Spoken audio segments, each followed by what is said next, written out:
مهما كنت تعرف البنت قبل الخطوبه فبعد الخطوبه حاجه تانية، لان في حاجات انت هتشوفها بتتعامل فيها انت عمرك ما شفتها.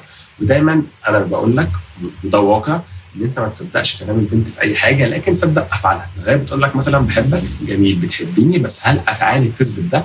نفس الكلام في كل حاجه. يعني ممكن تقول لك انا لو اتحطيت في موقف كذا هعمل كذا، جميل، بس لما انت تشوفها بالموقف في عينك ممكن يكون رد فعلها فعلا في الموقف ده غير اللي هي بتحكي عنه تماما. في الخطوبه انت هتشوفها في مواقف عمرك ما كنت هتشوفها فيها وانتوا عارفين بعض عادي، علشان انت هتخش بيتها وهتشوف هي بتتعامل مع اهلها ازاي، وهتشوف عيلتها بيتعاملوا معاها ازاي. ودي حاجات مهما تسمع منها ده حاجه، واللي هتشوفه بجد فعلا هيبقى حاجه تانية.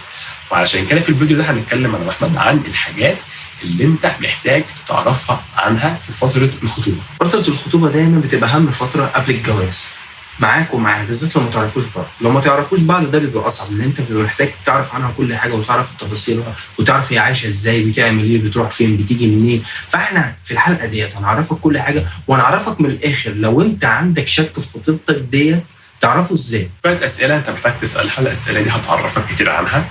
واحنا مش بس هنبص للرد الصريح عن الاسئله، لكن احنا كمان هنبص عن طريقتها وهي بترد عامله ازاي. في سؤال انا بحب اساله دايما، وده سؤال تحفه هيعرفك كتير عن البنت دي فعلا بتحترم نفسها ولا هي مجرد شخص بيستنزف حاجات من الناس ويمشي. وهو سؤال ايه الحاجات اللي بتحبها في نفسك بعيد عن الشكل. تقول لك يعني ايه بعيد عن الشكل؟ الحاجات اللي بتحبها في نفسك، شخصيتك، بتحب ايه في شخصيتك مع الناس.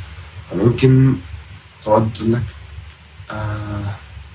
اصل انا بحب ان انا طيبه وصريحه واللي في قلبي على لساني. الكلام ده كلام انشا. طيبه يعني ايه؟ عملت ايه في موقف خليك تبان فعلا طيبه؟ احكي. تقعد تقول لك انت بترخي ومش عارف ايه، خليك قاعد، خليك ساكت هادي، عينك في عينيها وباصص في عينيها، ما تتكلمش. ده بيوصل لها حاجه بعيد بقى عن السؤال نفسه خالص. في حاجه اهم نفسيه بتروح بتوصل لها، ان هي اللي بتأهل لك نفسها، هي اللي محتاجه تبسطك. انت اللي من الاخر كده انت قاعد ملك، وهي بتحاول تشوف هي هتوصل لك صوره عن نفسها عامله ازاي. ده مهم جدا نفسيا، ده اللي هيخليها تحبك، ده اللي هيخليها تحس بانجازات من ناحيتك. في كتير بيشتكي يقول لك انا خاطب وخطيبتي ما بتحبنيش. فما بتحبكش عشان انت ما بتلعبش الجيم صح، عشان انت ما بتعملش الحاجات اللي تخليها فعلا تحبك.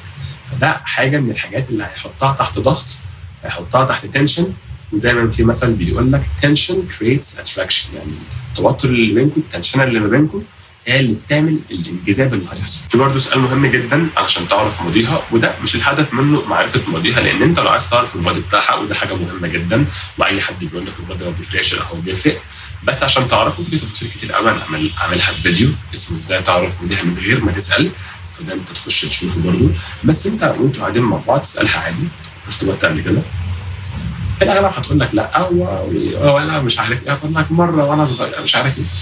احنا مش هدفنا نعرف هي كنت كم مره، لكن هدفنا نعرف هي دماغها عامله ازاي في العلاقات. مثلا انا كنت اعرف بنت، وده الكلام ده لسه من قريب تقريبا اول امبارح، بنتكلم مع بعض، فبقول لها احكي لي حاجه ما حدش يعرفها عنك، بتكلم عادي. فقالت لي انا سبت ولد عشان كنت البنات كلها عارفاه. فقلت لها البنات كلها عارفين ازاي يعني؟ قالت لي بس هو كان شغال في محل مش عارف ايه وبيروح له بنات، فانا اصحابي كلهم عارفينه، وقلت له غير المحل ده ما تقفش فيه. قال لي لا انا هقف في المحل ده. قلت لها يعني انتوا سبتوا بعض علشان انت عايزاه يسيب اكل عيش ويفتح محل تاني؟ قالت لي اصل كان عنده محل تاني، فلو ساب حد يقف في المحل ده وراح هو المحل التاني يتعامل مع رجاله بس عشان ايه؟ ما بقاش بيتعامل مع بقاش انا بغير. اللي هو انت عايزه تغيري كل حاجه فيه علشان يبقى مناسب ليكي. فلو الشخص دايما بيفكر اللي هو انا هغير اللي قدامي، يبقى ايه؟ ده علامه مثلا انا خدتها عن البنت دي، اللي هو لو نجحت والنجاح ده فيه اي نوع من التعامل مع البنات يبقى على دماغي. هو اللي كان معاها ده كان غلطان، ان هو ما حطش حدود وما ظبطهاش، بس برضه انا ناخد شخص مش هيقف في ظهري، شخص هينكد عليا مره واثنين وثلاثه، ولازم بقى اعدي الشيت تيست واحط حدود وبتاع. طب وانا ليه اصدع نفسي من الاول اصلا باخد حد مناسب ليا؟ فده حاجه مهمه جدا من الحاجات اللي هتعرفك هل هي شخص مناسب ولا لا. ما تاخدش واحده امها هي ودانها ولسانها، يعني ودانها ولسانها، يعني اللي بتسمعه بتقول لامها واللي امها بتقوله لها هي بتقوله لك. دي كده بتاعت امها، وغالبا دي بيتخرب عليها. الواحده اللي هتاخدها في بدايه التعارف ما بينك وما بينها حاول تكون تظبطها على شخصيتك انت، ولو هي فيها الطبع دوت تحاول تبطله لها، لو انت حابب تكمل معاه وهي حابه تكمل معاك، لان لو استمريتوا على الوضع دوت الموضوع ما بينكم هينتهي. دي حاجه. الحاجه التانيه، في بنت ما بتصدق تتخطب عشان تخطبها ده يبقى كل حياتها. بيبقى مثلا في مشاكل مثلا في البيت عندها ما بين هي مثلا باباها مش عارف ايه، مش هما الاثنين على وفاق، فبتحبك انت تكون انت باباها وخطيبها واخوها وكل حاجه. فانت حاول برضو تديها، يعني لو هي عايزاك كده انت حاول برضو تديها الشعور ده، لان هي كان بتخليك انت كل حياتها. فانت حاول ما تقلش من الحاجات ديت عندها، بالعكس انت حاول توفر لها كل الكلام دوت. يعني الكلام دوت انا كاحمد مريت بيه، فانا عملت بيه. انا لما لقيت شايفاني كل حياتها بقيت انا فعلا كل حياتها، طالما هي متعشمه فيا انا ما اقدرش اخلى بيها. لازم تخليها تثق فيك لدرجه ان هي تحطك في المكانه دي. يعني هي مش هتعاملك مثلا كشخصيه اب الا لو هي شايفه فيك احترام، شايفه فيك تقدير، وشايفه ان هي ينفع تثق فيك ان انت تبقى راجلها. لو هي مش واثقه فيك ان انت راجلها فعمرها ما هتحطك في المكانه دي، هتبقى بالنسبه لها مجرد الواد اللي بيجيب لي جاسوم وهو جاي وبناكله انا واصحابي وبنتريق عليه، او بيبعت لي حاجات في الشات المفروض ان هي تخليني احس شعور رومانسي، بس هي حاجات مقرفه وملزقه وانا بتريق عليها مع صحابي. فانت مش عايز تبقى في المرحله دي. في نفس الوقت برضه لازم تركز في علاقتها مع اهلها. يعني في حاجه مهمه جدا كله بيغفل عنها، لو امها هي اللي ماشيه البيت، لو امها هي اللي مسيطره، كلمتها هي اللي ماشيه وابوها اكنه مش موجود، هي هتطلعها على نفس النهج ده وهتخليها تتعامل بنفس طريقتها معاك. فانت ما تخليش دوت يحصل باي شكل من الاشكال، لان احنا كده بنزود الطين بلد. وعشان لو كان ابوها بيتفرج على افهم دماغ البنات كان عارف يظبط المهر، هو ما اتفرجش ولا عارف يظبط المهر، فبالتالي احنا كده بنزود الطين بلد او بنزود الرجاله المنسونه واحد. فانت ما توصلش للدرجه ديت، انت حط شروطك وعرفها ان انت غير اي تعامل او غير اي حاجه من اللي امها بتقولها لها ديت، او اي حاجه هي امها بتقولها لها تيجي تقولها لك وانت عارف ان هي من امها، اقطع فرط الموضوع دوت من اوله. انا مش كده، انا ده شخصيتي، عاجبك تمشي عليها امشي، مش عاجبك خلاص.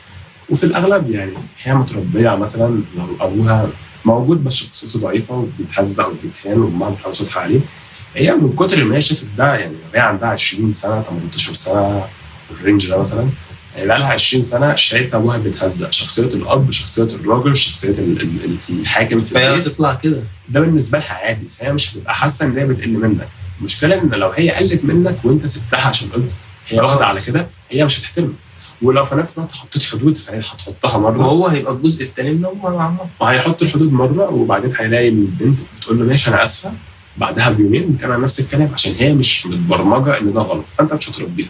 هتحط حدود مره، نفع تمام، ما نفعش هو في الاغلب مش هينفع، بس يعني انا مش عايز اقول لك امشي من اول لقطه، بس انت جرب حط حدود مره، نفعت ما نفعتش المره الثانيه الموضوع هيبقى مستحيل، مش هيكمل، ان انت هتحط حدود مره واثنين وثلاثه وهي هتكمل زي ما هي، ولو سبتها لو سبتها تهينك بمعنى اصح، هي مش هتنبسط بده، وبرضه هي اللي هتسيبك في الاخر. فانت دي شخصيه متدمره نفسيا، متربيه غلط، مش هتعرف تربيها، ما بتعرفش تغير اي حاجه في اي بنت، احنا بنغير مودها بس. لو اتكلمت في فيديو عن ازاي تخليها تعمل اللي انت عايزه، الطريقه اللي احنا استخدمناها في الفيديو ده لازم تشوفه برضه عشان ده مهم جدا، ان انت ما بتغيرهاش هي، او ما بتقولهاش ما تعمليش كذا، بس انت بتغير مشاعرها، فبتغير مشاعرها هي بتعمل اللي انت عايزه من غير ما تبقى عارفه ان هي بتعمل اللي انت عايزها تعمله بمعنى صح. ما تخليش دايما نفسك، او ما تخليهاش دايما حطها في مقارنات مع اهلها او مع اصحابها او مع الناس اللي هي عايشه حواليهم، اللي هو مثلا انا خطيب صاحبتي جاب لي، انا مش عارف خطيب صاحبتي عمل لي، اصل انا خطيب بنت خالتي جاب لي، خطيب بنت عمتي. ما تخليهاش تحطها في مقارنات مع اي حد نهائي. برضو في حاجه، لو والدها مش موجود خالص وهي متربيه على ان هي بتكرهه، وده في الاغلب هيكون الواقع، فدي علامه برضو ان هي مش الشخص اللي انت ما ينفعش تكمل مع حياتك. لان هي لو بتكره الابهات، لما هي متربيه دايما من ست بس، فدي علامه ان هي مش هتبقى مقدره دور الرجاله في الحياه، هتبقى شايفه الرجاله دول عالة على المجتمع او كائنات ما لهاش لازمه، احنا ممكن نظبط حياتنا من غيرهم عادي جدا، انا لو اشتغلت وبقى معايا فلوس هو يعمل اللي هو عايزه ودماغه في الحيط، انا هعرف اكفي نفسي بنفسي.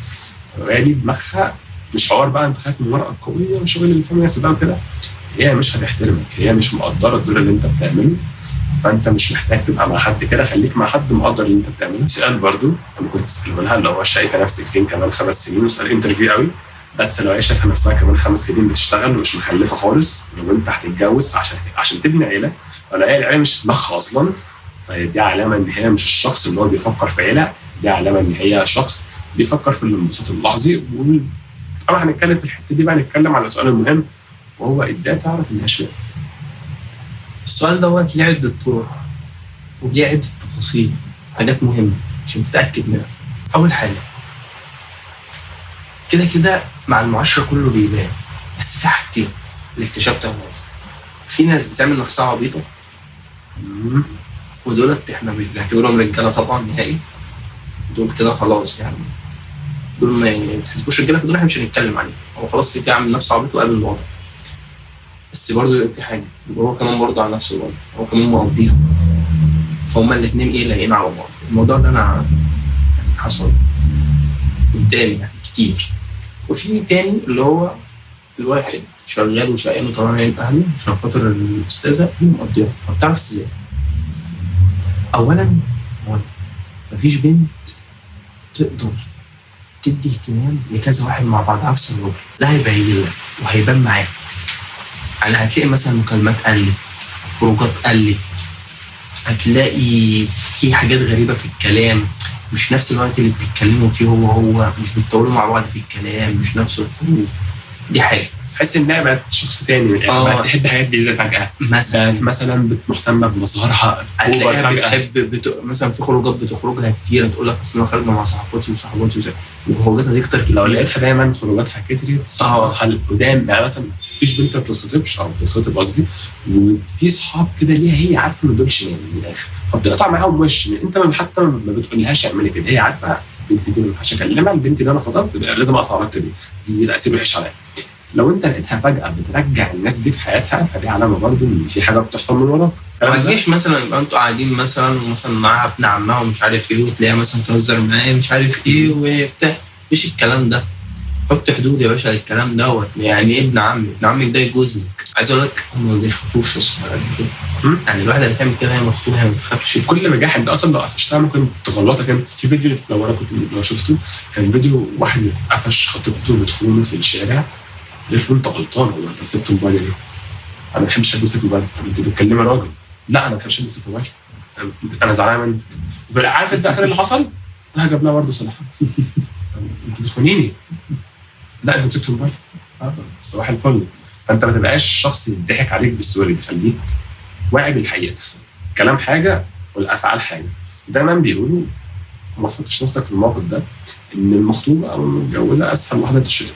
ليه؟ علشان جوزها بقى طري، ما بقاش راجل قدامها، فهي بتدور على راجل. هو جوزها فاكر ان انا بقى لازم اقول لها كلام حلو كل يوم، واجيب لها ورد، واجيب لها خاتم ذهب. مش لو انت كل ما تزعل منها مثلا تجيب لها ورد، الورد هيفقد معنى. لو كل ما تعمل حاجه تجيب لها هديه هتفقد معنى. وممكن انت تكون شقيان طلعان عينك، بس هي دي طبعها، هي واحده شمال، تلاقيها بتتكلم عليك 1 و2 و3 و4، وانت شقيان وطلعان عينك وعارف في دماغك ان انا عايز اتجوز قبل السنه ولا السنتين اللي انا محددهم، وفي الاخر ما تستاهلش. فبرضه في حاجه مهمه جدا زي ما احمد بيقول، هي ممكن تكون كده فعلا. فعشان كده لازم تبقى واخد بالك ان انت عمرك ما هتقلب فتاه ليل لزوجها مهما عملت. عشان تعرف بقى هي زوجه صالحه اصلا ولا لا، شوف الفيديو ده، والفيديو ده هيعرفك هي زوجه صالحه ولا لا. لان دول 22 علامه لو شفتهم في البنت تعرف ان هي ماتيريال ان هي تبقى كويسه. احنا اتكلمنا على الحاجات اللي انت ممكن تلاحظها بس في الخطوبه، لكن في التعامل عموما في 21 حاجه او 22 حاجه انت لازم تركز فيهم 100%، لان دول اللي هيعرفوك هي صالحه ولا لا.